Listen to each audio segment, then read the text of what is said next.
Hey, welcome to Graphic Policy Television, GPTV. Right in my hands is Batman The Dark Knight Returns.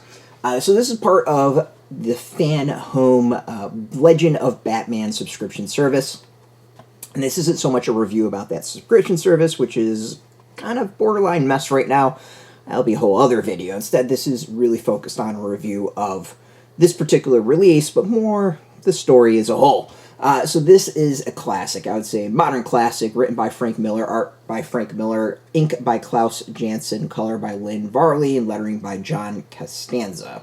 So this came out in 1986, and honestly, it's, I think, as relevant then as it is today. It is a hell of an interesting read to go back and check out. And 1986 was a hell of a year. 1986 and 87 was a hell of a year for Frank Miller. You not only had Dark Knight Returns, you had Daredevil Born Again, you had Batman Year One. Like, it, to me, was like peak Frank Miller. I know there will be other people that will glom it to other time periods, but really, I think to me that was like when he was firing and really firing on all cylinders. And, you know, this is a commentary on maybe later years and all that, but let's just kind of focus on this. So the story is Batman has been retired for 10 years, and Gotham's kind of in a different place. Commissioner Gordon is looking to retire. There's this mutant gang that has risen. There are tensions around the world between Russia and, well, the world over a small country. And you've got media playing both sides. You have people that have been screwed over by health insurance. There's literally someone that commits suicide because a health insurance company screwed them over. It is as relevant today as it was then. I think it really echoes that how much hasn't changed in the nearly 40 years that this was written. Holy crap, it's been almost 40 years. It is a fascinating read today, considering everything that's going on today. So Batman comes out of retirement. Immediately the media goes into a both sidesism, just again showing how utterly fucking worthless the media is. There's all sorts of commentary on Batman, whether or not he's fascist, whether or not he's doing right, like their usual debates about Batman and his tactics.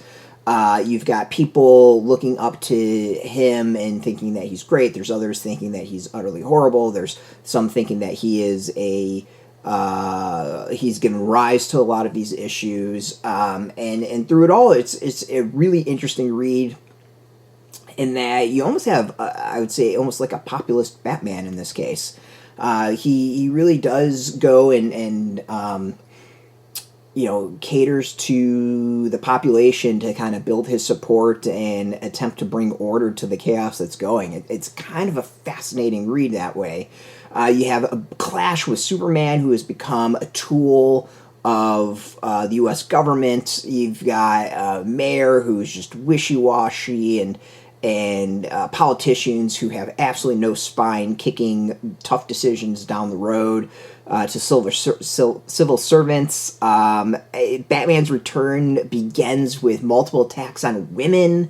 It's just to stop multiple attacks on women. Like, it's a fascinating read that, like, just is such an echo of today, written nearly 40 years ago.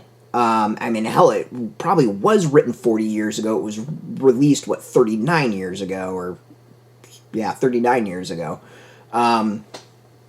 It is, I think it is, it's a fascinating read, and it's one where, like, yeah, Batman's a fascist and vigilante and flouts the you know, rules of society and laws, but at this point, like, the laws aren't doing anything. You know, Batman today is Luigi, whatever the hell his name is. He's, you know, everyone that kind of stands up to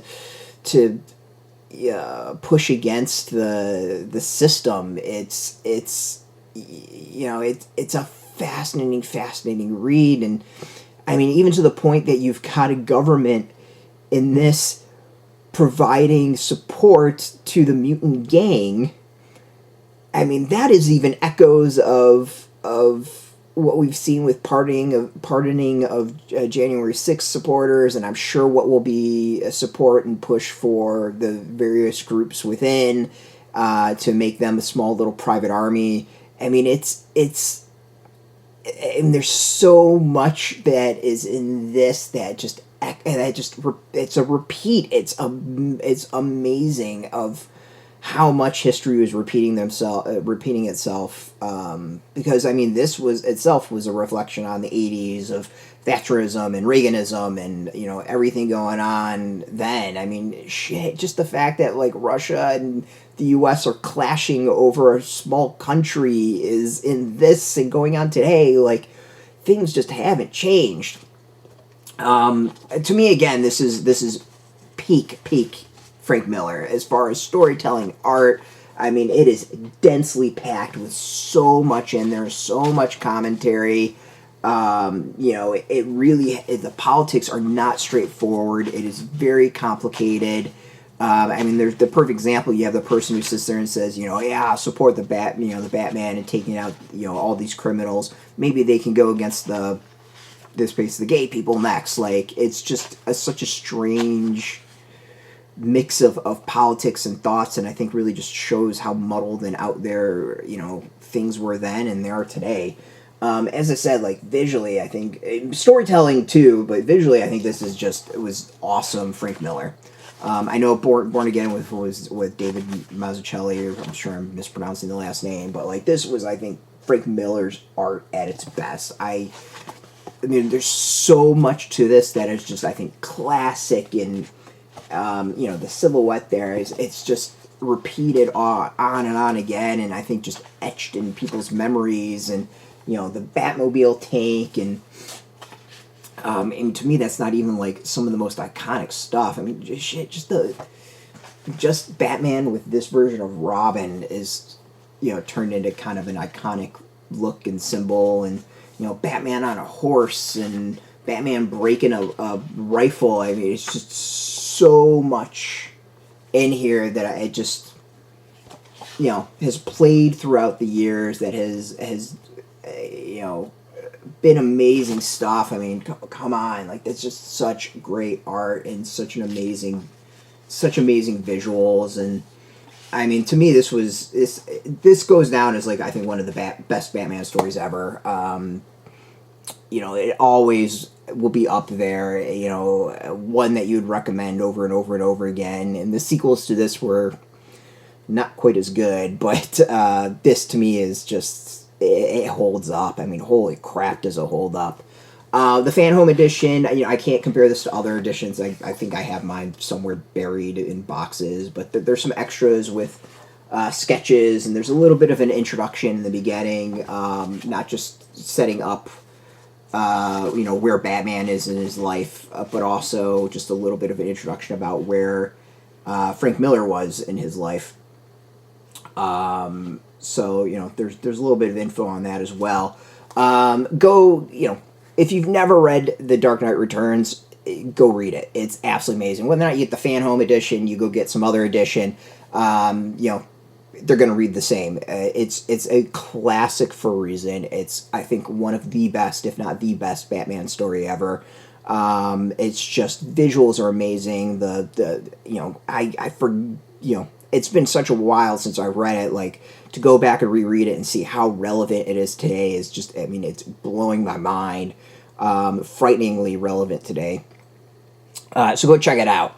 I do have information about the subscription for The Legend of Batman from Fanhome. It's a subscription service that releases graphic novels that will take you through the life of Batman from the beginning to the end.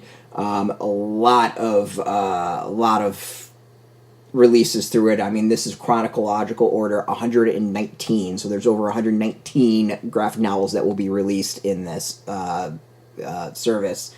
And this collects, of course, Dark Knight 1 through 4. It's volume 9 in release. This is the 9th release so far. So, over 110 to go.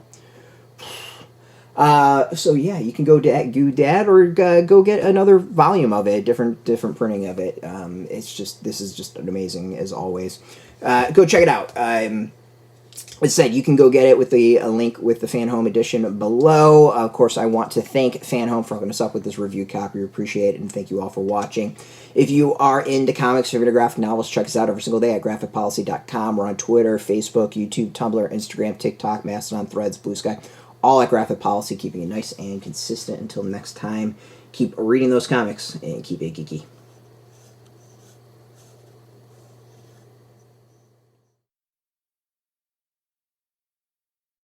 Hey, thanks for watching the previous video from Graphic Policy Television. Just by watching, you help support our site. Thank you so much. Now, if you're watching these videos, you probably care about geeky things like movies, television, comic books, toys, games, video games, you name it. You can go and subscribe right now to our YouTube channel to stay in touch and catch all the new videos, or check out our website at graphicpolicy.com. There's a nice link on this end of the video. But as always, thank you for watching. Keep on rocking and keep it geeky.